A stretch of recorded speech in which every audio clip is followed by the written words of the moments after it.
ओम ज्ञानतिमिरान्धस्य ज्ञानाञ्जनशलाकया सत्सुरोन्मिलितं येन तस्मै श्रीगुरुवे नमः। नमो विष्णुपादाय कृष्णप्रेष्ठाय भूतले श्रीमते भक्तिवेदान्त स्वामीति नामिने। नमस्ते सारस्वती देवे गौरवाणी प्रचारिणे निर्विशेष शून्यवादी पाशादेशतारिणे। जय श्री कृष्ण चैतन्य प्रभु नित्यानंद श्री अद्वैत गदाधर श्रीवासदि गौर भक्त वृंद। हरे कृष्णा कृष्ण कृष्ण हरे हरे, हरे राम राम राम हरे हरे। नीलाचल निवासाय नित्याय परमात्मने बलभद्राय सुभद्राभ्यां श्री जगन्नाथाय ते नमः। जय जगन्नाथ बलदेव सुभद्रा मैया की जय, जगन्नाथ स्वामी की जय, पुरुषोत्तम श्री जगन्नाथ पुरी धाम की जय। हरे கிருஷ்ணா. பக்தர் எல்லாருக்கும் இனிமையான மாலை வணக்கம். இன்றைய சத்சங்க வகுப்புல கலந்துட்டு இருக்கிற எல்லா பக்தர்களுக்கு என்னுடைய பணிவான நமஸ்காரம். பொதுவா இந்த சத்சங்கத்துல நம்ம பாகவத வகுப்பு படிப்போம்.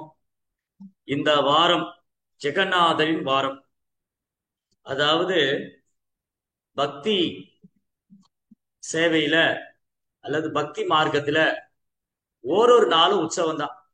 பக்தர்களுக்கு ஓரொரு நாளும் உற்சவம் தான், திருவிழாக்கள் தான், கொண்டாட்டங்கள் தான். அதுவும் குறிப்பா வைஷ்ணவ சம்பிரதாயத்துல ஏதாவது பண்டிகை திருவிழா தொடர்ந்து வந்துகிட்டே இருக்கு. அந்த உற்சவத்தை கொண்டாடுவதால உற்சாகம் பிறக்கணும். பாத்தீங்கன்னா ஓரொரு மாதம் ஏதாவது குறைந்தது ஒரு 4-5 பண்டிகையாவது இருக்கு. அட்லீஸ்ட் ஒரு பண்டிகையாவது இருக்கு, குறைந்தபட்சம் ஒரு பண்டிகையாவது. இப்போ உதாரணத்துக்கு பிப்ரவரி மாதம் நித்யானந்த திரையோதசி, பகவான் நித்யானந்த பலராமுடைய அவதார தினம். மார்ச் மாதம் கௌர பூர்ணிமா, சைதன்ய மகாபிரபுடைய அவதார தினம். ஏப்ரல் மாதம் ராமநவமி, ஸ்ரீ ராமச்சந்திர பிரபுடைய அவதார தினம். மே மாதம் நரசிங்க சதுர்தசி, நரசிங்க பகவானின் அவதார தினம். ஜூன் ஜூலை இந்த மாதிரி டைம்ல ரதோத்சவம், ஜெகநாத சுவாமியோட ரதோத்சவம். ஜூன் மாதத்துல ஜேஷ்ட மாசத்துல வரக்கூடிய இந்த ரொம்ப அற்புதமான மாதத்துல பூரி ஜெகநாதோடைய ரதோத்சவம். அதுக்கப்புறம் பலராம் பூர்ணிமா, பலராமுடைய அவதார தினம். அதுக்கப்புறம் ஸ்ரீகிருஷ்ண ஜென்மாஷ்டமி, பகவான் கிருஷ்ணனுடைய அவதார தினம். வராக துவாதசி, அதுக்கப்புறம் ராதாஷ்டமி. இப்படி ஓரொரு மாதம் பண்டிகை. அதுல பாத்தீங்கன்னா ஒரு மாதம் ஃபுல்லாவே பண்டிகையா இருக்கு. அது எந்த மாதம்? ஒரு மாதம் ஃபுல்லாவே பண்டிகை. தாமோதர மாதம், கார்த்திகை மாதம் முழுவதும் பண்டிகை. பகவானுடைய லீலைகள், அப்புறம் ஆச்சாரியருடைய தோற்றம், பக்தி தொண்டுடைய மகிமைகள், தாமோதருக்கு நெய் தீபம். இப்படி பார்த்தா 12 மாதம் உற்சவம் தான். அது கிருஷ்ண பக்தியில முன்னேற்றம் அடைகிறது ரொம்ப பெரும் உறுதுணையாக இருக்கிறது. பக்தியில உற்சாகம், ஆர்வம், சேவை அதிகரிக்குது, பகவான் மேல ஸ்மரணம் அதிகரிக்குது. அதனால அந்தந்த மாத பண்டிகை வரும்போது அந்த வாரம் அல்லது அந்த 10 தினங்கள், பெரும்பாலும் 10 தினங்கள் கொண்டாடுவாங்க. அந்த பண்டிகையை ஒட்டி அந்த பண்டிகையை தொடர்ந்து 10 தினங்கள். பகல் பொழுது 10, ரா பொழுது 10, பகல் 10, ரா 10. வைகுண்ட ஏகாதசி அப்போ 10 நாள், வைகுண்ட ஏகாதசி முன்னாடி 10 நாள், வைகுண்ட ஏகாதசி பின்னாடி 10 நாள். அந்த மாதம் முழுவதும் பண்டிகை தான். இப்படி நம்முடைய வைணவ சம்பிரதாயங்கள்ல கிருஷ்ண பக்தியில முன்னேற்றம் அடைவதற்கும், பகவான் மேலே ஸ்மரணத்தை நிறுத்துவதற்கும், பகவானது நாம ரூப குணாதிசயங்களை கேட்பதற்கும் பாடுவதற்கும் ஒரு அழகான வாய்ப்பு. ஏன்னா இந்த பக்தி தொண்டே ஸ்ரவணம் கீர்த்தனத்தை தொடங்குது. பக்தி தொண்டு எங்கிருந்து தொடங்குது? ஸ்ரவணம் கீர்த்தனம். பகவானை பற்றி கேட்பது, பகவானது நாம ரூப குணாதிசயங்களை கேட்பது, அவர் புகழ் பாடுவது, ஸ்ரவணம் கீர்த்தனம். இந்த ஸ்ரவணம் கீர்த்தனம் நல்லா பண்ணதா விஷ்ணு ஸ்மரணம், பகவானை நினைக்கிறது. ஸ்ரவன் கீர்த்தன் நல்லா நடந்தாதான் விஷ்ணு ஸ்மரணம். அதனால இந்த வாரம் ஜெகநாதருடைய வாரம், பூரி ஜெகநாதருடைய லீலைகள். சமீபத்துல கூட 2-3 வகுப்புகள் நீங்க பக்தர்கள்ட்ட இருந்து அதான் கேட்டிருப்பீங்க. பக்தர்கள்லாம் ரொம்ப அழகா ஜெகநாதர் லீலைகளை வர்ணிச்சிருப்பாங்க. அதுவும் பகவான லீலைகளை பக்தர்கிட்ட இருந்து கேட்கறது ரொம்ப பெரிய பாக்கியம். ஒரு பக்தர்கள் பகவான் கிட்ட ஒரு விதமான அன்பை வளர்த்துட்டு இருப்பாங்க. அந்த லீலைகளை பிடித்த லீலைகள், ஜெகநாதர் லீலைகளை பிடித்த லீலைகளை உங்ககிட்ட பதிவு செஞ்சிருப்பாங்க, பகிர்ந்திருப்பாங்க. அதை சொல்றவங்க கேட்கறவங்க எல்லாருமே ஆனந்தம் அடைறாங்க. பகவத்கீதையில அழகா சொல்றாரு பகவான், மச்சித்தா மத்கத பிராணா போதயந்த பரஸ்பரம் கதயந்த நித்தியம் துஷ்யந்தீச்சா ரமந்திச்சா. பகவானுடைய புகழ் கேட்பதால பாடுவதால மச்சித்தா, பகவானுடைய பக்தர்கள் எப்போதும் பகவானுடைய நினைவிலே ஆழ்ந்து, ஒரு பக்தர் எப்படி இருக்காரு, எப்பவுமே கிருஷ்ணருடைய சிந்தனையில, கிருஷ்ண ஸ்மரன், கிருஷ்ண சிந்தா, கிருஷ்ணாவோட சிந்தனையில மத் கத பிராணா, அவரது வாழ்க்கையை பகவானுக்கு அர்ப்பணித்து ஒருவருக்கு ஒருவர் உபதேசம் செய்து கொண்டு கேட்பவர், பாடுபவர், பேசுபவர் எல்லாரும் திருப்தி அடைகிறாங்க. ஆத்மா சுப்ரசீததி, அதுதான் ஆத்மாவுக்கு முழு ஆனந்தம், கம்ப்ளீட் சாட்டிஸ்பாக்சன், முழு திருப்தி. எப்போ முழு திருப்தி ஏற்படும் நம்ம வாழ்க்கையில? நம்ம வாழ்க்கையில எந்த செயல் பண்ணா முழு திருப்தி, முழு ஆனந்தம், முழுவதுமான சாட்டிஸ்பாக்சன் எப்போ வரும் அப்படின்னா, பகவானது நாம ரூப குணாதிசயங்களை பாடுவது. ஆத்மா சுப்ரசீததி, ஆத்மாவுக்கு முழு ஆனந்தம் தரக்கூடியது. அப்போ பகவான் ஜெகநாதர் ரொம்ப அற்புதமான லீலைகள், அவர் தினமும் லீலை பண்ணிட்டே தான் இருக்கார். அவர் இந்த பூமியில தோன்றியதிலிருந்து இன்று வரை லீலைகள் செய்து கொண்டே இருக்கிறார். அவ்வளவு தெய்வீகமான லீலைகள். அந்த பகவானது தெய்வீகமான லீலைகளை பௌதீக சிந்தனையாலேயோ, பௌதீக மனதினாலேயோ, பௌதிக புலன்களாலேயோ, மனக்கற்பனையாலேயோ, அல்லது வரட்டு தத்துவத்தினாலேயோ, அல்லது பாண்டியத்தினாலேயோ, உயர்ந்த குல பிறப்பினாலேயோ புரிந்து கொள்ளக்கூடியது அல்ல. பக்தி இருந்தா மட்டும்தான் புரிஞ்சுக்கணும். பக்தியாமாம் அபிஜானாதி, பக்தி தொண்டுனால மட்டும்தான் பகவானை உள்ளவாறு அறிந்து கொள்ள முடியும். எல்லாரும் பகவான் உள்ளவாறு அறிந்து கொள்ள முடியாது. அந்த பக்தி கூட எளிமையாக இருக்க வேண்டும். எளிமையான பக்தி, பணிவான பக்தி. யார் மிக எளிமையாக பக்தி செய்கிறார்களோ, யார் மிக பணிவாக பக்தி செய்கிறார்களோ, அந்த பக்தரிடத்துல பகவான் அன்பு பரிமாற்றம் செய்யறார்.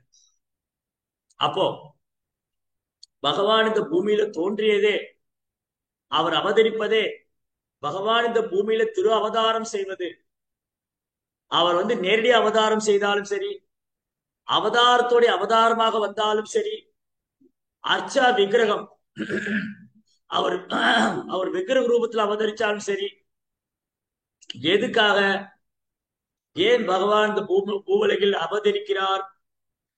சில நேரங்களில் நேரடியாக அவதரிக்கிறார், சில நேரங்கள் அவதாரத்தோட அவதாரமா வர்றார், சில நேரங்கள் அவர் விக்கிரகமாக அவதரிக்கிறார். எதுக்காக? தூய பக்தர்கள் தனது பக்தர்களை மகிழ்விப்பதற்காக, பக்தர்களை மகிழ்விப்பதற்காக, பக்தர்களோடு அன்பு பரிமாற்றம் செய்வதற்காக, பக்தர்களின் பிரார்த்தனை ஏற்றுக்கொண்டு பகவான் இந்த பூமியில் அவதரிக்கிறார். அப்போ இந்த ரத யாத்திரைக்கு முன்னாடி, ரத யாத்திரை நடக்கிறதுக்கு முன்னாடி ஸ்நான பூர்ணிமா நடக்குது. ஸ்நான பூர்ணிமா, ஸ்நான யாத்திரை, பகவானுக்கு திருமஞ்சனம், அபிஷேகம். ஜெகநாதருக்கு வருடத்தில் ஒரு முறைதான் அபிஷேகம் நடக்கும். பெரும்பாலும் கோயில்கள்ல தினமும் உற்சவ விக்கிரகத்துக்கு அபிஷேகம் பண்ணுவாங்க. உற்சவ மூர்த்தி அப்படின்னா உற்சவத்துக்கான மூர்த்தி. மூலவர், உற்சவர். ஒரு கோயில்லையும் ரெண்டு விக்கிரகம் இருக்கு. ஒரு கோயில்லையும் ரெண்டு விக்கிரகம். ஒன்று மூலவர் கர்ப்ப கிரகத்துல, பகவானுடைய கர்ப்ப கிரகத்துல, கோவில்ல உள்ள இருக்கிற விக்கிரகத்துல ஒன்று மூலவர், இனி ஒன்று உற்சவர். இந்த மூலவர் மூர்த்தி சில நேரம் மார்பிள்ல செய்யப்பட்டிருக்கலாம், இல்ல சில நேரத்துல மரத்தால செய்யப்பட்டிருக்கலாம், சுதையால செய்யப்பட்டிருக்கலாம், பஞ்சலோகத்தால செய்யப்பட்டிருக்கலாம், மூலிகை கொண்டு செய்யப்பட்டிருக்கலாம், கல்லால செய்யப்பட்டிருக்கலாம். அந்த விக்கிரகங்கள் மூலவருக்கு பெரும்பாலும் அபிஷேகம் ரொம்ப அபூர்வமா தான் செய்வாங்க. வருடத்தில் ஒரு முறை இந்த பிரம்மோற்சவம் சொல்லி பெரிய திருவிழா மாதிரி கொண்டாடுவோம். ஆனா தினந்தோறும் உற்சவ மூர்த்தி, உற்சவத்துக்கே உள்ள மூர்த்தி. அவருக்கு தினந்தோறும் அபிஷேகம் பண்ணும். அப்ப ஜெகநாத பெருமாள் அவர் தாரு பிரம்மமா இருக்கிறதுனால அவருக்கு தினமும் அபிஷேகம் கிடையாது. மானசீகமா உண்டு. பகவானுக்கு மானசீகமான பூஜைகள்லாம் உண்டு, அபிஷேகம் எல்லாம் உண்டு. ஆனா நேரடியா அபிஷேகம் கிடையாது. அப்ப வருடத்தில் ஒரு முறை ஸ்நான பூர்ணிமா அன்னைக்குதான் ஜெகநாதனுடைய ஆவிர்வாவம், ஜெகநாதனுடைய பர்த்டே. ஆக்சுவலி ஜெகநாதருக்கு பர்த்டே எல்லாம் இல்ல, அவர் எப்போ நித்தியமானவர். பகவான் பிறப்பதும் இல்லை இறப்பதும் இல்லை. அவர் இந்த பூமியில தன் காரணமற்ற கருணையினால் அவதரிக்கிறார். அப்ப அவர் காரணமற்ற கருணையினால் இந்த பூமியில அவதரிக்கும் போது அந்த அவதார தினத்தை அவர் தோன்றிய தினமாக கொண்டார்.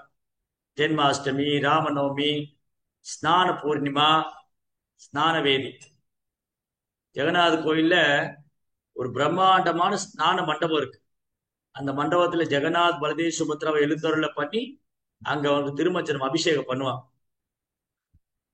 அபிஷேகம் பண்ணோன்னு என்ன ஆயிடும்? ஜெகநாதர் காய்ச்சல் வரும். கிருஷ்ணருக்கு காய்ச்சல் வருமா? கிருஷ்ணருக்கு காய்ச்சல் வருமா வராதா? பதில் தெரிஞ்சும் கைத்து. யாருக்கு பதில்? கிருஷ்ணர் பகவான், அவருக்கு காய்ச்சல் வருமா? வராது. அப்ப எப்படி ஜெகநாதர் காய்ச்சல் வந்தது? ஜெகநாதர் முழுமுதற் கடவுள், ஜெகநாதன், இந்த உலகத்துக்கே நாதன், ஜெகநாதன். அந்த ஜெகநாத பெருமாளுக்கு இந்த உலகத்துக்கே ஆதாரமான முழுமுதற் கடவுள், சச்சிதானந்த ரூபி, பகவானுடைய விக்கிரகம், பகவானுடைய உருவம் நித்தியமானது, அறிவு நிறைந்தது, ஆன்மீகமானது. அந்த சச்சிதானந்த பரம்பொருள், அந்த பரம சத்தியம் பகவான் ஜெகநாதர், அவருக்கு காய்ச்சல் வந்துடும். அது எப்படி நம்ம ஒத்துக்கிறது? அது எப்படி புரிஞ்சுக்கிறது? பகவானே முழுமுதற் கடவுள், பகவானுக்கு காய்ச்சல் என்ன பண்றது? நமக்கு காய்ச்சல் டாக்டர்கிட்ட போவோம். பகவானுக்கு காய்ச்சல் என்ன பண்றது?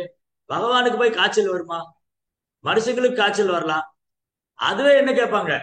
மனுஷங்களுக்கு காய்ச்சல் வந்தாலே என்ன சொல்லுவாங்க? என்னங்க பக்தி பண்றோம், அடிக்கடி உடம்பு சரியில்லாம போகுது, கடவுள் ஏன் எப்படி பண்றாரு? நான் பக்தி பண்றேன், எனக்கு உடம்பு நல்லா வச்சிருக்கணும்ல. நேத்து கூட ஒருத்தர் பேசிட்டு இருந்தேன். நேற்று ரத யாத்திரையில ஒருத்தர் பேசிட்டு இருக்கும் போது அவர் என்கிட்ட சொல்லிட்டு இருந்தார், ஏன் பக்தர்கள் கஷ்டப்படணும்? சில பக்தர்கள் வறுமையினால கஷ்டப்படுறாங்க, சில பக்தர் நோய்வாய்ப்பட்டு கஷ்டப்படுறாங்க, சில பக்தர் உடலால கஷ்டப்படுறாங்க, சில பக்தர் மனதினால கஷ்டப்படுறாங்க. அப்ப ஏன் பக்தி பண்ணணும்? கடவுள் இருக்காரு அப்படின்னா ஏன் பக்தர்கள் கஷ்டப்படணும் அப்படின்னு கேட்டார். அப்ப அதுக்கான பதில் என்ன? ஃபர்ஸ்ட் அதுக்கான பதிலை கண்டுபிடிப்போம். அதுக்கப்புறம் ஜெகநாதுக்கு ஏன் காய்ச்சல் வந்தது, அது எப்படி நம்ம புரிஞ்சுக்கணும். போய் போய் பகவானுக்கு போய் காய்ச்சல் வருமா? நம்ம மாதிரி சாதாரண மனுஷனுக்கு காய்ச்சல் வரலாம். அதுவே பக்தருக்கு காய்ச்சல் வந்தா அதுக்கு கேட்கிறாங்க, என்னங்க நீங்க ஹரே ராமா ஹரே கிருஷ்ணான்னு எப்பவுமே சதா பக்தி பண்ணிட்டே இருக்கீங்க, அடிக்கடி கேட்டா உடம்பு சரியில்லைங்கிறீங்க இல்லையா? அப்போ இது எப்படி புரிஞ்சுக்கிறது? பதில் தெரிஞ்சும் கை தூக்குங்க. இல்ல தூங்கிட்டீங்களா, முடிச்சிருக்கீங்களா? ஹரே கிருஷ்ணா.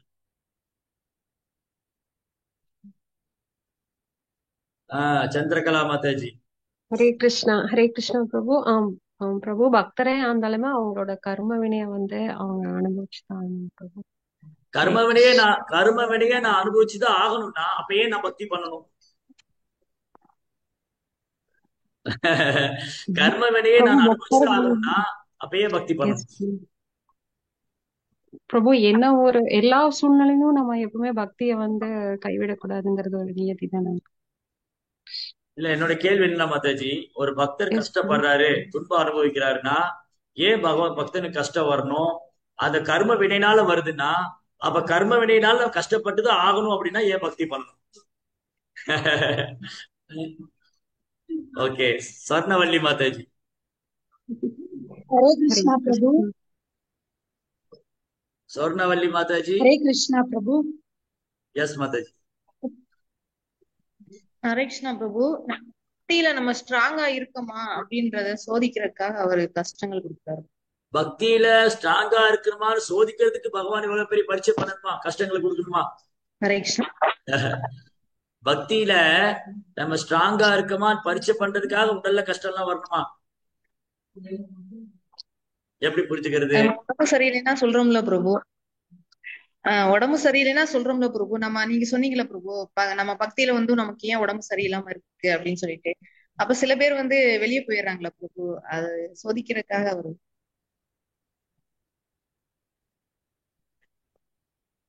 இல்ல இன்னும் தெளிவான பதில், உங்க பதில் எனக்கு புரியல.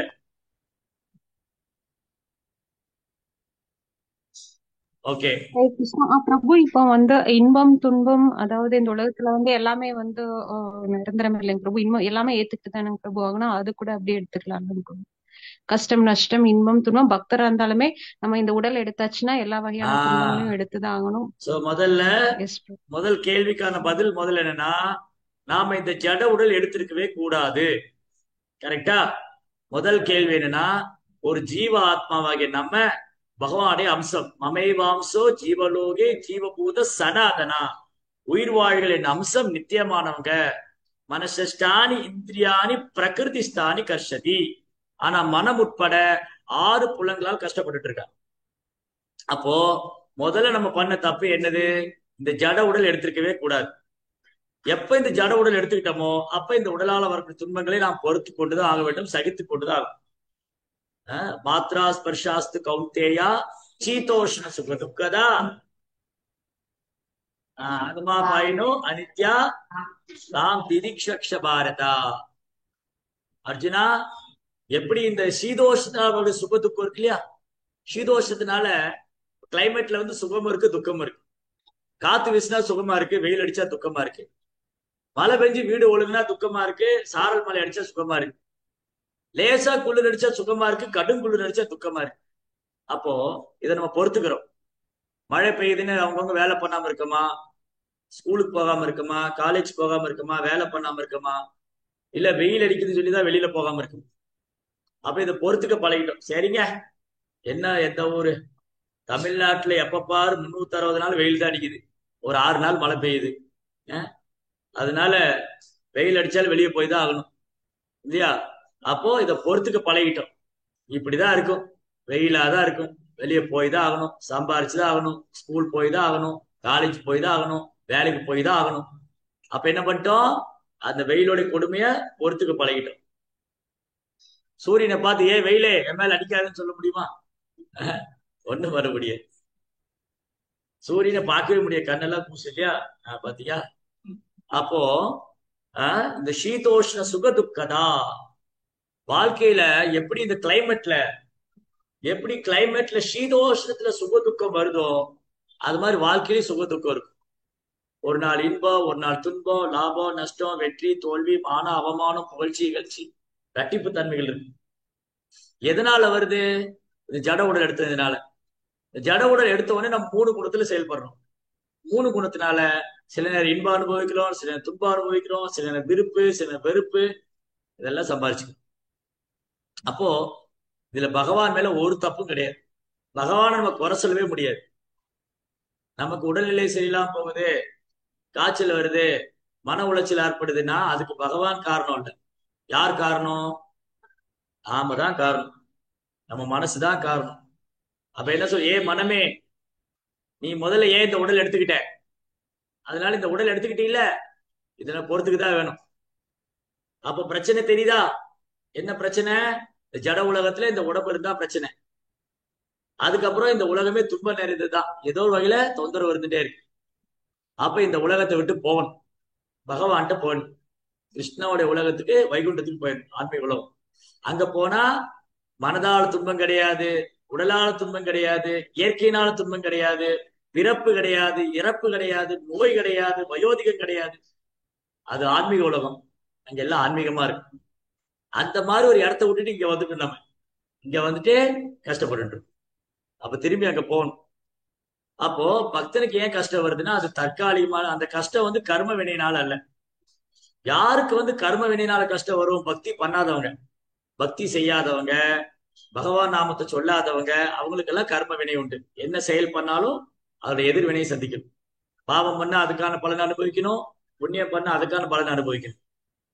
ஆனா பக்தியோடு பக்தர்கள், பக்தர் அல்லாதவங்க, பக்தர்களுக்கும் துன்பம் வருது, பிரச்சனை வருது, கஷ்டம் வருது. பக்தர் அல்லாதவங்களுக்கும் துன்பம் வருது, பிரச்சனை வருது, கஷ்டம் வருது. பக்தர் அல்லாதவங்களுக்கு துன்பம் வருது, பிரச்சனை வருது, கஷ்டம் வருது அப்படின்னா அது வந்து அவனுடைய கர்ம வினையினால. பக்தர்களுக்கு துன்பம் வருது, பிரச்சனை வருது, கஷ்டம் வருதுன்னா கர்ம வினையினால அல்ல. ஏன்னா அவங்க பகவான் நாமத்தை சொல்லிட்டு இருக்காங்க, ஹரே கிருஷ்ணா ஹரே கிருஷ்ணா கிருஷ்ண கிருஷ்ணா ஹரே ஹரே, ஹரே ராம ஹரே ராம ராம ராம ஹரே ஹரே. பகவான் நாம சொல்லிட்டு பகவானை பூஜை பண்ணி பகவானை பிரார்த்தனை பண்ணிட்டு இருந்தா அந்த மாதிரி பக்தனுக்கு கஷ்டம் வராது. கஷ்டம் வந்ததுன்னா அது பகவானுடைய கருணை. ஏன் பகவான் கஷ்டம் கொடுக்குறாரு? இப்ப மாதாஜிகள்லாம் சொன்ன மாதிரி பகவான் ஒரு பக்தனுக்கு கஷ்டம் கொடுக்குறாரு அப்படின்னா சில நேரம் பக்தர்கள் துன்பப்படுற மாதிரி இருக்கும், கஷ்டப்படுற மாதிரி இருக்கும், தொந்தரவுக்கு ஆளான மாதிரி இருக்கும். அப்ப என்ன ஆகும்? அவங்க நிறைய கூடுதலா பகவானை பிடிச்சுக்குவாங்க, கூடுதலா பகவான் நாமத்தை ஜெபம் பண்ணுவாங்க, பக்தியில உறுதி ஆவாங்க. பகவான் என்ன பண்றாரு? பக்தியில அவங்க மேல உறுதி ஆக்குறதுக்காக, பக்தியில முன்னேற்றம் பண்றதுக்காக, அவங்கள அடுத்த கட்டத்துக்கு கொண்டு போறதுக்காக சில சோதனைகளை செய்வார். அந்த சோதனை அந்த பக்தரின் நன்மையில தான் முடியும். பக்தர் அல்லாதவங்க சோதனை இருந்துன்னு வச்சுக்கோங்களேன், அது கஷ்டத்துல முடியும். பக்தர் அல்லாதவனுக்கு துன்பம் இருந்ததுன்னா அது கஷ்டத்துல முடியும். பக்தனுக்கு துன்பம் வந்ததுன்னா அதை வந்து ஆத்மீக முன்னேற்றத்துல போய் முடியும். அவர் கூடுதலா பகவான் சன்னடைவாரு, கூடுதலா நாம ஜெபம் பண்ணுவாரு, சேவை பண்ணுவாரு, பக்தர் சங்கத்துக்கு வருவாரு. அப்ப இன்னும் பக்குவமாவார். அப்போ நம்ம அடுத்த கட்டத்துக்கு கொண்டு போறதுக்கு, நம்ம பக்தியில பக்குவமாவதுக்கு பகவான் செய்யறாரு. அது மட்டும் இல்ல, நாம் சேர்த்து வைத்திருக்க கர்ம வினைகள்லாம் இருக்கு இல்லையா, அது பக்தி செய்ய செய்ய அது எரிஞ்சு சாம்பல் ஆயிடும். ஆண்டாள் நாச்சியார் சொல்றாங்க. ஆண்டாள் நாச்சியார் சொல்றாங்க, பிரம்மதேவரும் சொல்றாரு. ரெண்டு பெரிய ஆச்சாரியர். ஒரு ஆச்சாரியர் வந்து பிரம்மர். பிரம்மதேவர் என்ன சொல்றாரு? கர்மாதி நிர்தகதி கெந்துச்ச பக்தி பாஜா. பகவானுக்கு பக்தி தொண்டு செஞ்சுட்டே இருக்கும்போது நம்ம கர்ம வினைலாம் எரிஞ்சு சாம்பலாயிடும். நாம் செய்த பாவங்கள்லாம் எரிஞ்சு சாம்பலாயிடும். தீனால் தூசாகும் செப்போலோர் அப்பாவாய். நாம் செய்த பாவங்கள்லாம் தீயில போட்ட தூசி மாதிரி ஆயிடும். யார் ஒருத்தர் வந்து ஹரே கிருஷ்ணா கிருஷ்ண கிருஷ்ணா ஹரே ஹரே, ஹரே ராம ராம ராம் ஹரே ஹரே பகவான் நாம் சொல்லிட்டு இருக்காரோ, அவர் செய்த பாவங்கள்லாம் என்ன ஆயிடும்? தீயில போட்ட பஞ்சு என்ன ஆகும்? தீயில ஒரு பஞ்சு போட்டா என்ன ஆகும்? அது தூசி மாதிரி ஆயிடும். கண்ணுக்கே தெரியாம போயிடும். அந்த மாதிரி பாவனைகள்லாம் போயிடும். அதனால பக்தனுக்கு வந்து உடம்பு சரியில்லாம போகுது, நோய்வாய்ப்படுறாரு, உடலால கஷ்டப்படுறாருன்னா சீக்கிரமாவே அந்த பக்தனுடைய கர்ம வினைகளை போக்கி அவன் அந்த உடல்ங்கிற தளத்திலிருந்து விடுவிச்சிருவார். ஏன்னா உடல் சௌகரியமா இருந்துன்னு வச்சுக்கோங்களேன், இந்த உலகத்துல நம்ம எல்லாமே சௌகரியமா இருக்கு. நமக்கு உடம்புல பிரச்சனை இல்ல, மனதுல பிரச்சனை இல்ல, வீட்டுல பிரச்சனை இல்ல, வெளியில பிரச்சனை இல்ல, ஒரு இடத்துல பிரச்சனை இல்லைன்னா நம்ம அப்படி கம்ஃபர்ட் ஜோன்ல இருந்துரும். கம்ஃபர்ட் ஜோன் என்னது? அப்படி சொகுசா உட்காந்துக்கும். அப்ப என்ன பண்ணுவோம்? கிருஷ்ணரை ஸ்ட்ராங்கா பிடிச்சிக்க மாட்டோம், கிருஷ்ணாவை ஸ்ட்ராங்கா பிடிக்க மாட்டோம். எப்படி பிடிக்கணுமா கிருஷ்ணாவை? இம்மையே உன்னை சிக்கன பிடித்தேன். கிருஷ்ணா வந்து ஸ்ட்ராங்கா பிடிச்சிக்கணும். ஆச்சாரியர் என்ன பாடுறாங்க? இம்மையே உன்னை சிக்கன பிடித்தேன், எங்கெழுந்து வதினியே அம்மே அப்பா ஒப்பில்லா மணியே அன்பினில் விளைந்து ஆரம்பதே. பகவானுக்கு நிகர் யாருமே இல்லை, ஒப்பில்லா அப்பன். பகவானுக்கு யாருமே நிகரா ஒப்பிடவே முடியாது. அந்த பகவானை சிக்கன பிடிச்சுக்கணும், அப்படி ஸ்ட்ராங்கா பிடிச்சுக்கணும். எப்ப ஸ்ட்ராங்கா பிடிப்போம்? ப்ராப்ளம் வந்தாதான் ஸ்ட்ராங்கா பிடிப்போம். ப்ராப்ளம் வரலைன்னா ஸ்ட்ராங்கா பிடிக்க மாட்டோம். ப்ராப்ளம் வரலைன்னா அப்படி கம்ஃபர்ட் ஜோன்ல உட்காந்து பக்தி பண்ணிட்டு இருப்போம். அப்படியே யதார்த்தமா விளையாடிட்டு கேஷுவலா அப்படியே மேலா அப்படியே ஒரு ஒரு ஒரு சீரியஸ் இல்லாம அப்படி ஜாலியா பண்ணிட்டு இருப்போம். ஆனா சம்டைம் ப்ராப்ளம் வரும்போது ஸ்ட்ராங்கா பிடிச்சுக்கோம். கிருஷ்ணா என்னை எப்படியா இருந்து விடுவிச்சிருங்க, எனக்கு இந்த ஜட உலகம் வேண்டாம். என்ன பண்ணுவார் கிருஷ்ணா? இந்த பக்தனுக்கு இந்த உலகத்து மேல பிரக்தி ஏற்படுத்திடுவார். ஒரு பக்தனுக்கு தொந்தரவு வருதுன்னு சொன்னா, ஒரு பக்தன் தொந்தரவுக்கு ஆளாகும் போது என்ன ஆயிடும்? அவருக்கு ஜட உலகத்துல வர்த்தி அழிச்சிருவார். சே, ஏன்டா இந்த உலகத்துக்கு வந்தோம், ஏன்டா கல்யாணம் பண்ணிக்கிட்டோம், ஏன்டா குழந்தை பத்துக்கிட்டோம், ஏன்டா குடும்ப வாழ்க்கையில போனோம், ஏன்டா இந்த உடல் எடுத்துக்கிட்டோம் அப்படின்னு விரக்தி அடைஞ்சிருவார். அந்த விரக்தியோட வெளிப்பாடு என்னது? கிருஷ்ணாவை ஸ்ட்ராங்கா பிடிச்சிக்க ஆரம்பிச்சிருவாரு. சரி கிருஷ்ணா, எனக்கு நீ உன்னை தவிர ஒரு கதி இல்லை, நான் யாரையும் நம்ப முடியாது, எல்லாரும் ஏமாத்துறாங்க, கணவன் மனைவி பிள்ளைங்க பெற்றோர்கள் எல்லாம் ஒருத்தர் ஏமாத்திக்கிறாங்க. அதனால கிருஷ்ணா எனக்கு நீங்க தான் வேணும், எனக்கு இந்த ஜட உலகம் வேண்டாம், இந்த ஜட உலக வாழ்க்கையை எனக்கு வேண்டான்னு கிருஷ்ணா என்ன பண்ண பற்றுதலை கட் பண்ணிடுவாரு. நமக்கு நம்ம மீண்டும் மீண்டும் ஜட உலகத்துல பிறக்கிறதுக்கு காரணமே பற்றுதல் தான். சோ பகவான் என்ன பண்ணிடுவாரு? ஜெகநாதர் வந்து பற்றுதல் இல்லாம செஞ்சிருவாரு. கிருஷ்ணா மேல பற்றுதல் அதிகரிப்பு பண்ணிடுவார். அதனால ஒரு பக்தனுக்கு ஒரு இழப்பும் கிடையாது, பக்தருக்கு வந்து நஷ்டமே கிடையாது. பக்தன் தோல்வி அடையிறது இல்லைன்னு கிருஷ்ணா சொல்றாரு. எங்க சொல்லியிருக்காரு தன் பக்தன் தோல்வி அடையிறதில்லை? கிருஷ்ணா எங்க சொல்லியிருக்காரு தன் பக்தன் தோல்வி அடைவதில்லை? பகவத்கீதையில எந்த அத்தியாயத்துல? பகவத்கீதையில எந்த அத்தியாயத்துல கிருஷ்ணா வந்து தன் பக்தன் தோல்வி அடைய மாட்டான்னு சொல்றது? இல்ல. நோ. இங்க ஆன்லைன்ல தெரிஞ்சவங்க தான் கை தூக்குங்க. நைன்த்துக்கு நைன்த் சாப்டர் 9ஆம் அத்தியாயத்துல கௌந்தேய பிரதிஜானேகி நமே பக்த புனஷதி. ஓ அர்ஜுனா, கௌந்தேயா, குந்தியின் மகனே, நீயே அறிவிப்பாயாக, என் பக்தன் என்னைக்குமே வீழ்ச்சி அடைய மாட்டார். கிருஷ்ணாவுடைய பக்தனை கிருஷ்ணா தோல்க விடவே மாட்டார். அதனால பக்தனுக்கு எந்த இழப்பும் கிடையாது.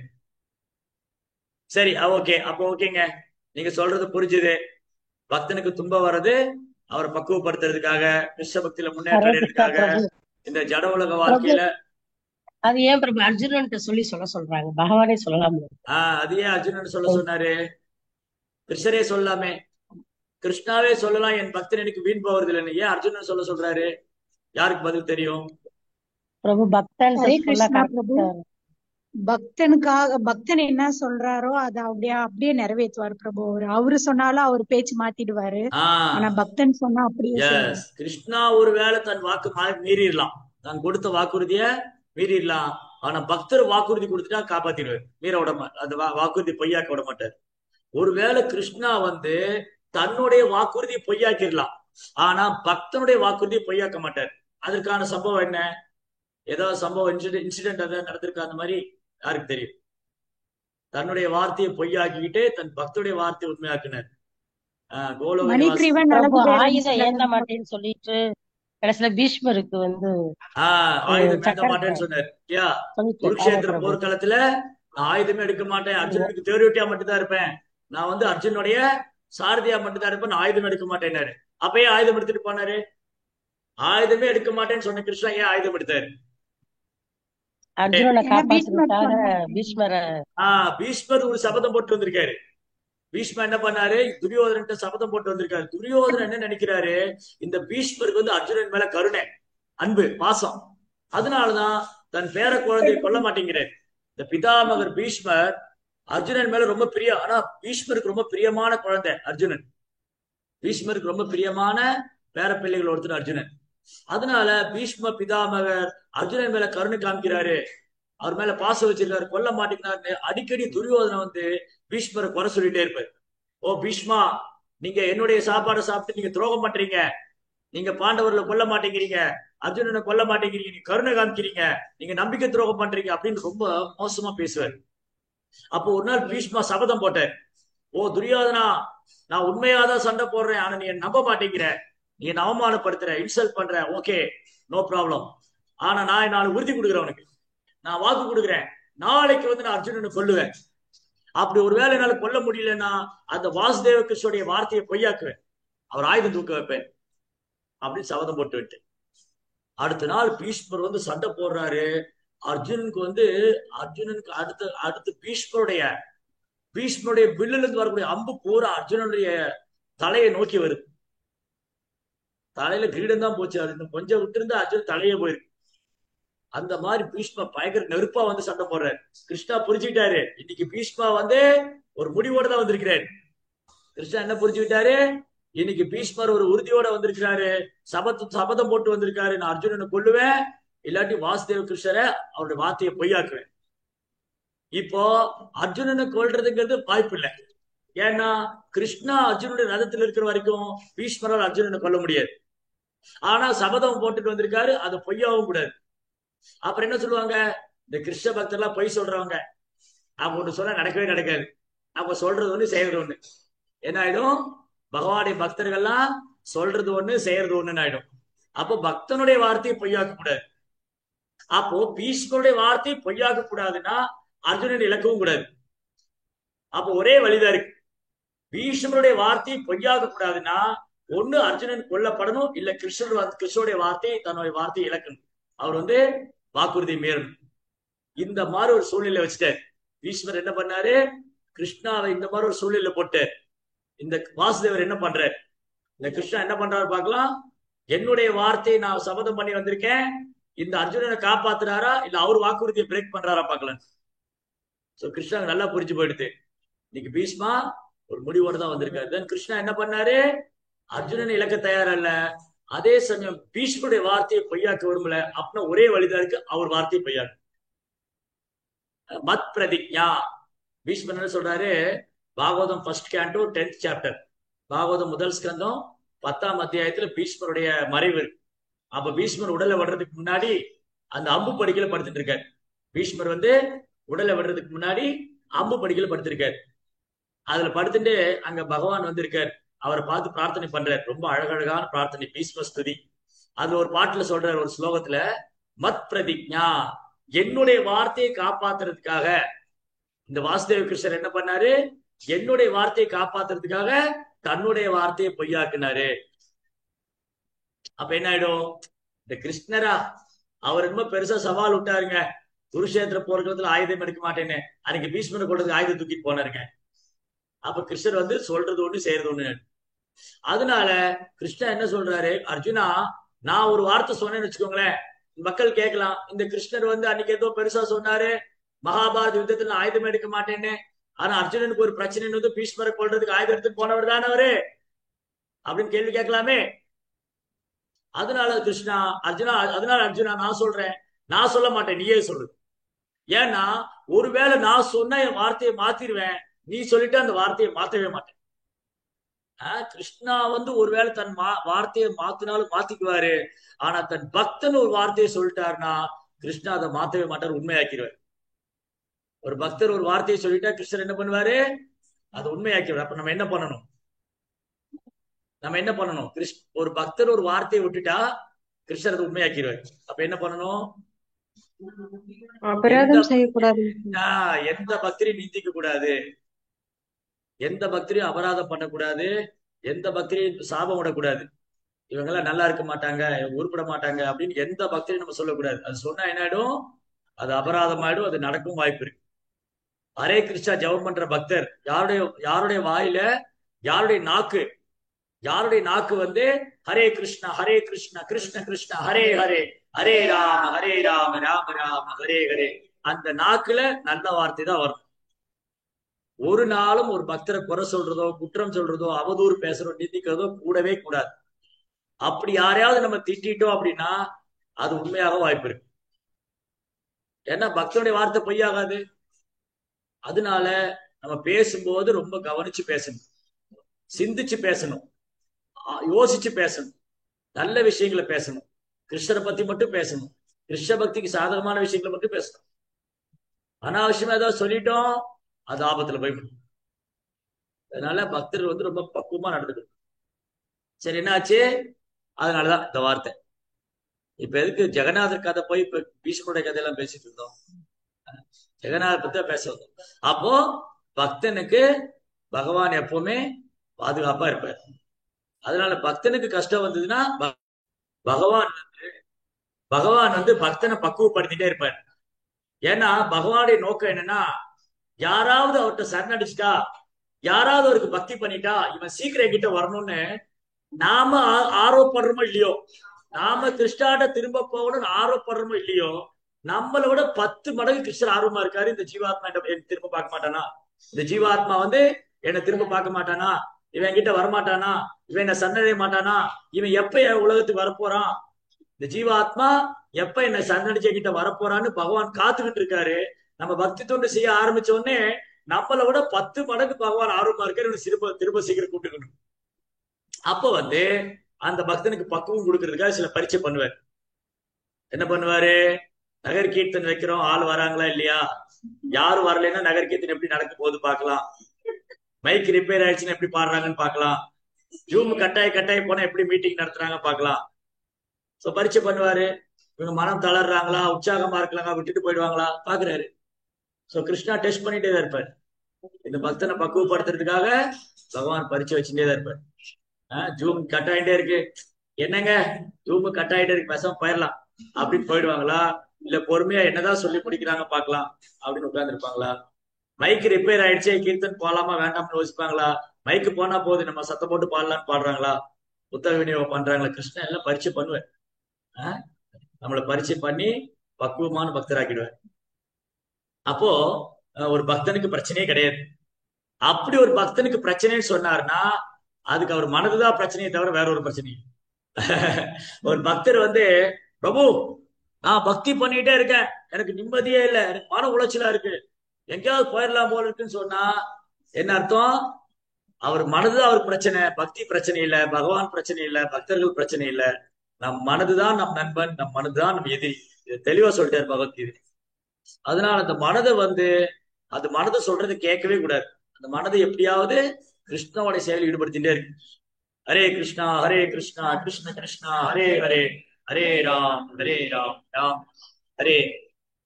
சரி, இப்போ ஓகே, இப்ப புரிஞ்சு போயிடுது. இப்ப எல்லாருக்கும் புரிஞ்சு போயிடுது. பக்தனுக்கு ஒரு பிரச்சனையும் கிடையாது, அவர் பகவான்கிட்ட தான் போறாரு. சரிங்க, அப்ப பகவானுக்கு ஏக காய்ச்சல் வந்தது? அடுத்த கேள்வி இருக்குல்ல, பகவானுக்கு காய்ச்சல் வருமா? நமக்கு காய்ச்சல் வந்தா சரி சொல்லலாம், இந்த உடம்பு எடுத்துட்டேன், கஷ்டப்படுறேன். நம்ம உடம்பு பௌதிகமானது, இந்த உடல் பௌதிகமானது, இந்த உடல் இருக்கிற ஆத்மா ஆன்மீகமானது. என் உடல், நம்ம உடல் பௌதிகமானது, இந்த உடல் இருக்கிற ஆத்மா ஆன்மீகமானது. ஆனா கிருஷ்ணனுடைய உடல், பெயர், ரூபம், ஆன்மா எல்லாம் ஆன்மீகமானது. அப்ப ஆன்மீகமான பகவான் ஜெகநாதருடைய சரீரம் எப்படி காய்ச்சல் வந்து போகும்? எப்படி காய்ச்சல் வரும்? யாருக்கு பதில் தெரியும்? ஜெகநாத பெருமாளுக்கு காய்ச்சல் வந்தது. ஏன் காய்ச்சல் வந்தது? பகவானுக்கு காய்ச்சல் லீலைகள் புரிவதற்காக இருக்கிறோம். லீலை புரிவதற்காக, லீலை பண்றதுக்கு, லீலை பண்ண சந்தோஷமா தான் பண்ணணும். காய்ச்சல் வந்து படுத்து கிடக்குமா என்ன? இப்ப நம்ம இருக்கிறோம், நம்ம ஏதாவது ஒரு சந்தோஷமான செயல் பண்றத சந்தோஷப்படுவோம். காய்ச்சல் வந்து கட்டல்ல படுத்துட்டு இதெல்லாம் ஒரு லீலைங்கன்னு சொல்லுவோமா? இல்லையா? அவ பகவானுக்கு ஏன் காய்ச்சல் வந்தது? பக்தர்களுக்காக பிரபு, பக்தர்களோட பாவம் அவர் வந்து அக்செப்ட் பண்ணிக்கிறார். சோ கிருஷ்ணா என்ன பண்ணாரு? ஜெகநாத் ஒரு திருவிளையாடல் பண்றாரு. ஜெகநாத பெருமாள் ஒரு லீலை பண்றாரு. என்ன லீலை பண்ணார் அப்படின்னா, ஜெகநாத பெருமாள பகவானுடைய கர்ப்ப கிரகத்துல பிரதிஷ்டை பண்ண. ஜெகநாதர் வந்து நீலாச்சல தாமத்துல ரத்ன சிம்மாசனம், பகவான் வந்து ரத்ன சிம்மாசனம் உட்கார்ந்துட்டு இருக்காரு. யார் அவரை வழிபடுறாங்க? பாண்டா பிராமணர்கள், பிராமணர்கள் பண்டிதர்களா பகவான் வழிபடுறாங்க. அப்ப ஜெகநாதர் என்ன பண்ணாரு? அவர் நீல மாதவரா இருந்த போது, ஜெகநாத பெருமாள் முன்னாடி ஜெகநாதரா பூரியில தரிசனம் கொடுக்க முன்னாடி அவர் நீல மாதவரா இருந்தார். நீலாச்சலத்துல பகவான் கிருஷ்ணன் நீல மாதவரா இருந்தார். அந்த நீலமாதவ விக்கிரகம் மறைஞ்சு போய் அதுக்கப்புறம் ஜெகநாதரா வந்தார், லீலை பண்ணார். அந்த நீலமாதவரா பகவான் இருந்த பொழுது ஒரு பழங்குடியினர் அவங்க வர்ஷிப் பண்ணிட்டு இருந்தாங்க. அதாவது அந்த காட்டுவாசிகள், சபரா அப்படின்னு சொல்லக்கூடிய சபரா இனத்தை சார்ந்த காட்டுவாசிகள் தான் நீலமாதவரை வழிபாடு பண்ணாங்க, சபரா இனத்தவர். அதுக்கப்புறம் நீலமாதவம் மறைஞ்சு போனதுக்கு அப்புறம் சபரா இனத்தவருக்கு பகவான் வழிபடுறதுக்கு வாய்ப்பு இல்லை. ஜெகநாதர் யார் வழிபட்டு இருக்காங்க? ஜெகநாதர் யார் பூஜை பண்றாங்க? ஊரி போயிருக்கீங்களா? ஊரில யார் ஜெகநாதர் பூஜை பண்றாங்க? இல்ல, ஊரில ஜெகநாதர் யார் பூஜை பண்றாங்க? பாண்டாக்கள் யாரு? பாண்டாங்கிறவங்க யாரு? பழங்குடியினர் வம்சத்தினர் தானே பிரபு. பாண்டாங்கிறது யாரு? அந்த பிராமணர்கள். சோ பிராமணர்கள். நமோ பிரம்மண்ய தேவாய கோபிராமணகிதாய ஜெகத்கிதாய கிருஷ்ணாய கோவிந்தாய நமோ நமக. பகவான் பிராமணர்களால் வழிபடப்படுறவர். ஆனா நீலமாதவர் யார் வழிபாடு பண்ணிட்டு இருந்தாங்க? சபரா இனத்தவர், பழங்குடியினர். அந்த நீலமாதவர் மறைஞ்சதுக்கு அப்புறம் அவங்க சபரா இனத்தவருக்கு பகவான் வழிபடுறதுக்கு வாய்ப்பு இல்லை. அப்ப ஜெகநாதர் என்ன பண்ணாரு? இந்த ஸ்நான யாத்திரை முடிஞ்ச உடனே அவர் காய்ச்சல் வந்த மாதிரி ஒரு நாடகம் போட்டார். இப்ப பசங்க எல்லாம் ஸ்கூலுக்கு போக கூடாது முடிவு பண்ணிட்டா காய்ச்சல் வந்த மாதிரி ஒரு டிராமா போட்டுருவாங்க இல்லையா? நாளைக்கு ஹோம்ஒர்க் நிறைய கொடுத்துட்டாங்க. இப்ப நம்ம பசங்களுக்கெல்லாம் ஹோம்ஒர்க் நிறைய கொடுத்துட்டாங்க. இல்ல காலேஜ் போற பையனுக்கு வந்து செமஸ்டருக்கு வந்து நிறைய படிக்க வேண்டி இருந்தது, எக்ஸாம் போக வேண்டி இருந்தது, ஏதோ ஒரு சம்திங் ராங். அப்ப என்ன பண்ணுவாங்க? எனக்கு காது வலிக்குது, மூக்கு வலிக்குது, தலை வலிக்குது அப்படின்னு படுத்துக்குவேன். எனக்கு ஃபீவரா இருக்கு, நான் ஸ்கூலுக்கு போக மாட்டேன். கண்ணு வலிக்குது, வயிறை தவிர இது எல்லாம் வலிக்கும். ஏன்னா வயிறு சாப்பிடணும்ல, அதனால வயிறு வலி மட்டும் சொல்ல மாட்டாங்க, ஏன்னா சாப்பாடு கிடைக்காது. அதனால வயிறு வலிக்குன்னு சொல்லுவாங்களா? அப்புறம் எப்படி சாப்பிடுவாங்க? அதுவும் சொல்லியிருக்காங்களா? அப்ப உடல்ல எல்லா பாகமும் வலிக்கும். ஸ்கூலுக்கு போகணும் அப்படின்னா, ஹோம்ஒர்க் எழுதாம ஸ்கூலுக்கு போகணும்னா உடம்புல இருக்கிற எல்லா பாகமும் வலிக்கும். அந்த மாதிரி நம்ம டிராமா போடுவோம். குழந்தைகள்லாம் சின்ன வயசுல, நம்மளும் சின்ன வயசுல பண்ணிருக்கோம். ஏதாவது ஹோம்ஒர்க் எழுதாம ஸ்கூல்ல போனா மிஸ்ஸுட்டு அடி வாங்கணும், மிஸ் திட்டுவாங்க, வெளியில நிக்க வச்சிருவாங்க, வெயில நிக்க வச்சிருவாங்க, முட்டி போட வச்சிருவாங்க, இது சரியாவாதுன்னு ஒரு டிராமா போட்டுரும். அதே மாதிரி ஜெகநாதர் என்ன பண்ணாரு, ஒரு டிராமா போட்டார். அப்ப பகவானுடைய ரூபம் சச்சிதானந்த விக்கிரகா, பகவானுடைய ரூபம் நித்தியமானது, அறிவு நிறைந்தது, ஆன்மீகமானது. அப்ப அவருக்கு எப்படி காய்ச்சல் வந்தது? காய்ச்சல் வந்த மாதிரி நடிச்சார். அவர் என்ன பண்ணிட்டாரு, காய்ச்சல் வந்த மாதிரி நடிச்சார். ஆனா இது உண்மைதான். எப்படின்னா, ஒரு தடவை பரீட்சை பண்ணாங்களாம். ஒரு தடவை பரீட்சை பண்ணாங்களாம், ஜெகநாதருக்கு உண்மையாலுமே காய்ச்சல் வருமா அப்படின்னு பரீட்சை பண்ணாங்க. என்ன நடந்தது, ஏன் ஜெகநாதருக்கு காய்ச்சல் வருது அப்படின்னா, இந்த பாண்டா பிராமணர்கள் வழிபாடுறத விட இந்த 10 நாள், அதாவது ஸ்நான யாத்திரை முடிஞ்ச உடனே அவருக்கு காய்ச்சல் வந்த மாதிரி படுத்துட்டாரு. அப்ப யாரு அவருக்கு பத்திய வைத்தியம் பண்ணாங்கன்னா, இந்த சபராயணத்தவர் தான். இந்த சபராயணத்தவர்கள் போய் கோயிலுடைய கர்ப்ப கிரகத்துக்குள்ள போய் 10 நாள் ஜெகநாதருக்கு பத்திய சாப்பாடு, கஞ்சி, அப்புறம் கூழு, அப்புறம் சூப்பு, கஷாயம், இந்த மாதிரிதான் 10 நாள். அப்ப யார் பண்றா, சபராயணத்தவர் பண்றாங்க. பிராமணருக்கு கோயில போக மாட்டாங்க. பிராமணர் அந்த டைம் பகவான்கிட்ட போக மாட்டாங்க. அந்த 10 நாளும் யார் சேவை பண்றாங்க, சபராயணத்தவர் தான். சோ பகவத்கீதையில பகவான் என்ன சொல்லியிருக்காரு, மாங்கி பார்த்த விபாஸ்ரித்ய ஏபிஷு பாப்பயோனையா ஸ்திரியோ வயசு ததாசூத்ரா தேபி ஆந்தி பராங்கதி. யார் வேணா என்ன அடையலாம், யார் வேணாலும் பகவானுக்கு சேவை பண்ணலாம், யார் வேணாலும் பகவானை சரணடையலாம், யார் வேணாலும் பகவானுக்கு பக்தி பண்ணலாம். அவங்க பெண்களா இருந்தாலும் சரி, வியாபாரிகளா இருந்தாலும் சரி, கீழ்குலத்துல பிறந்தவங்க யாரா இருந்தாலும் சரி, பகவான் யாரையும் பாரபட்சம் பாக்குறது இல்ல, யாரையும் வெறுக்கிறது இல்ல, யாரையும் உதாசீனப்படுத்துறது இல்ல, எல்லோருடைய சேவையை ஏத்துக்கிறார். அப்போ கோயில்ல ஜெகநாதர் பூரியில, ஜெகநாதர் கோயில்ல, ஜெகநாதர் கருவறைக்குள்ள யார் போறாங்க, இந்த சபராயணத்தை சார்ந்த பழங்குடி மக்கள். 10 நாளும் அந்த பழங்குடி மக்கள் தான் போய் ஜெகநாதருக்கு சேவை பண்ணுவாங்க. பிராமணர் உள்ள போக மாட்டாங்க. யாருன்னு அந்த பூரியோட மன்னரே உள்ள அலோடு கிடையாது. அந்த 10 நாள் ஜெகநாதர் ஸ்நான பூர்ணிமா, ஸ்நான யாத்திரை முடிஞ்சு அவருக்கு ஜுரம் வந்த மாதிரி படுத்துட்டுருவாரு. அந்த 10 நாள் ஜெகநாத பலதேவ சுபத்ராக்கு யார் சேவை பண்றா, இந்த சபராயணத்தவர் தான். பூரியோடைய மன்னர் ஆனாலும் சரி, அவங்க அப்பாவுடைய அப்பா வந்தாலும் சரி, உள்ள அலோடு இல்ல. பூரியோட ராஜா, ராஜவம்சத்துல யார் வந்தாலும் சரி, எந்த பேர்பட்ட பண்டிதன் பிராமணர் வந்தாலும் சரி, கோயிலுக்குள்ள அலோடு இல்ல, அனுமதிக்க மாட்டார். ஒன்லி அந்த சபராயணத்தவர் மட்டும்தான் போய் சேவை பண்ண. அப்படி 10 நாள் பகவான் அவங்க சேவையை ஏத்துக்கிற. கூழு, கஞ்சி, சூப்பு, கஷாயம் எல்லாம் குடிச்சிட்டு இருக்காரு. அப்போ இதுதான் அவருடைய தெய்வீகமா லீலை. தன் பக்தனோடு அன்பு பரிமாற்றம் செய்வதற்காக, பக்தர்களை மகிழ்விக்கிறதுக்காக இந்த லீலை பண்றாரு. அப்போ ஒரு நாள் ஒருத்தருக்கு சந்தேகம் வந்துருச்சு. என்னதுன்னா, உண்மையிலுமே ஜெகநாதருக்கு காய்ச்சல் வந்துதா அப்படின்னு பரீட்சை பண்ண. அப்ப என்னமோ ஒரு டாக்டர் கூட்டிட்டு வந்தாங்க. ஒரு டாக்டர் கூட்டிட்டு நீங்க டெஸ்ட் பண்ணுங்க, ஜெகநாதருக்கு காய்ச்சல் வந்ததுன்னு சொல்றாங்க, காய்ச்சல் வந்திருக்கான்னா தெர்மாமீட்டர் வச்சு பார்த்தா பகவானுக்கு காய்ச்சல் வந்துருக்கு. அப்ப என்ன அர்த்தம், பகவான் இந்த லீலைய பர்ஃபெக்டா பண்றாரு. அவர் லீலைய பர்ஃபெக்டா பண்றாரு. காய்ச்சல் மாதிரி நடிக்கிறது இல்ல. இப்போ உதாரணத்துக்கு இந்த சினிமால ஒரு போலீஸ் ஆபீசர் நடிப்பார். அவன் போலீஸ் ஆபீசரா நடிச்சாதான் அது நடிக்கும். லீலை எப்படி பண்றாருன்னா, இப்ப சினிமால ஒரு ஹீரோ போலீஸ் ஆபீசரா நடிக்கணும் அப்படின்னா, அவர் தன்னை போலீஸ் ஆபீசராவே நினைச்சுக்கிட்டாதான் அப்படி நடிக்க முடியும். தன்னை போலீஸ் ஆபீசராவே நினைச்சுக்கணும். ஒரு போலீஸ் ஆபீசர் என்ன மாதிரி ஆக்ட் பண்ணுவாரு, எப்படி பேசுவாரு, எந்த மாதிரி கேஸ் டீல் பண்ணுவாரு, அதெல்லாம் ட்ரைனிங் எடுத்துட்டா அவன் போலீஸ் ஆபீசர் மாதிரி நடிக்கணும். அந்த மாதிரி ஒரு சாதாரண நடிகன்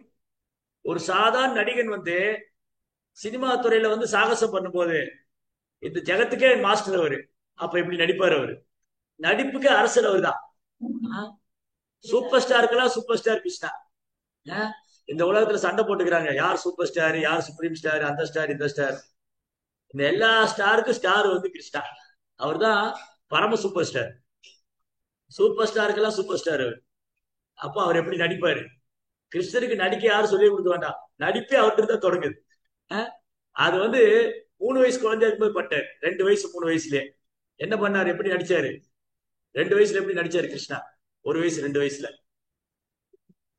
மண்ணு சாப்பிட்டுட்டு சாப்பிடாத மாதிரி இருந்தாரு.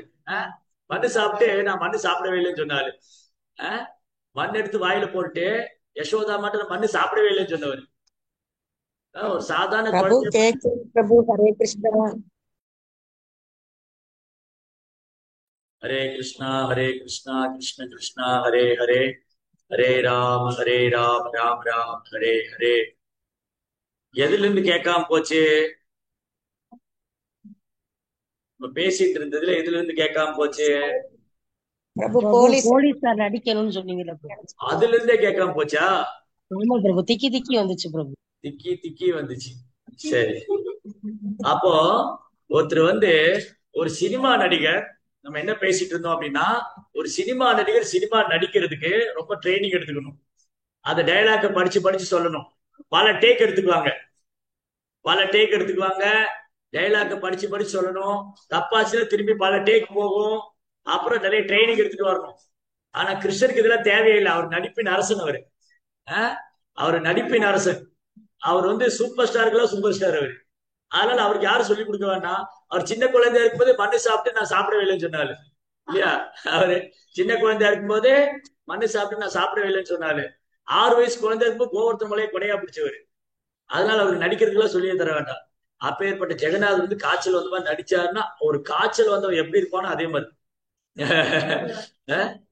காய்ச்சல். ஆமா, இந்த உடம்புல டெம்பரேச்சர் இருக்கு இல்லையா? நம்ம உடம்புல சூடு இருக்கு. இந்த உஷ்ணம் வந்து ஒரு அளவுதான் இருக்கணும். இந்த உடம்புல வந்து உஷ்ணம் ஒரு அளவுதான் இருக்கணும். உஷ்ணம் ரொம்ப குறைஞ்சாலும் பிரச்சனை, ரொம்ப கூடுனாலும் பிரச்சனை. கரெக்டா? இது யார் கண்ட்ரோல் பண்றா? இந்த உடம்புல, நம்ம உடம்புல சூடு இருக்கு இல்லையா? பகவான் பிரபு. இந்த உடம்புல சூடு இருக்குல்ல, இந்த சூடு குறைஞ்சாலும் பிரச்சனை, கூடுனாலும் பிரச்சனை. இது யார் கட்டுப்படுத்துறா? பகவான் தான் கட்டுப்படுத்துறாரு. அப்ப அவருடைய உடல் வந்து ஆன்மீகமானது. அது என்ன பண்ணணும் அவருக்கு தெரியும். அப்ப எந்த நேரத்துல எந்த மாதிரி லீலை பண்ணணும் அவருக்கு தெரியும். அப்போ அவர் சாதாரண குழந்தை மாதிரி நடந்துக்குவாரு. அவர் விக்கிரகமா வந்தப்போ தன் பக்தர்கிட்ட குழந்தை மாதிரி தன்னை ஒப்படைச்சிடும் இல்லையா? யானை என்ன பண்ணும்? யானை வந்து உருவத்துல ரொம்ப பெருசு. யானை ஒரு உத விட்டா யானை பாகம் எங்க போய் விழுவான்? யானை ஒரு உத விட்டுச்சுன்னா யானை பாகம் 10 அடிப்பு தள்ளி போய் விழணும். ஆனா அந்த யானை பாகம் சரியா கேட்க மாட்டேங்குதுங்க பிரபு. எங்க இருந்து கேட்கல உங்களுக்கு? எங்க இருந்து சரியா கேட்க மாட்டேங்குது? இன்ஃபிளிக்ஸ் யாருது? ஜெயா, சித்ரா, கிருஷ்ணா எது? ஏர்டெல் எது? ஏர்டெல்லா? நம்ம உடல்ல வந்து உஷ்ணம் கூடுனா குறைஞ்சா பிரச்சனை. இந்த உடம்புல உஷ்ணம் கூடுனாலும் பிரச்சனை, குறைஞ்சாலும் பிரச்சனை. யார் கட்டுப்படுத்துறா? கிருஷ்ணா. அப்ப அவருடைய உடல் ஆன்மீகமானது. அவர் விரும்புற மாதிரி நடக்கும். அவர் லீலைக்காக என்னன்னாலும் பண்ணுவார். அப்ப இந்த சபரா பக்தர்களுடைய அன்பு பரிமாற்றம் பண்றதுக்காக, சபரா இனத்தவரோட அன்பு பரிமாற்றம் செய்யறதுக்காக பகவான் காய்ச்சல் வந்த மாதிரி நடிக்கிறார். அது நடிக்கிறது மட்டும் இல்ல, அந்த மாதிரி அவர் சரீரம் உஷ்ணமாகுது. ஜெகநாதருக்கு உடம்பு சூடாகுது. அந்த மாதிரி உண்டாக்கிடுவார். கிருஷ்ணர் நினைச்சா என்ன நடக்காது, பகவான் நினைச்சா என்ன வேணா நடக்கும். பகவான் நினைச்சாதான் ஒரு அணு கூட அசையும்.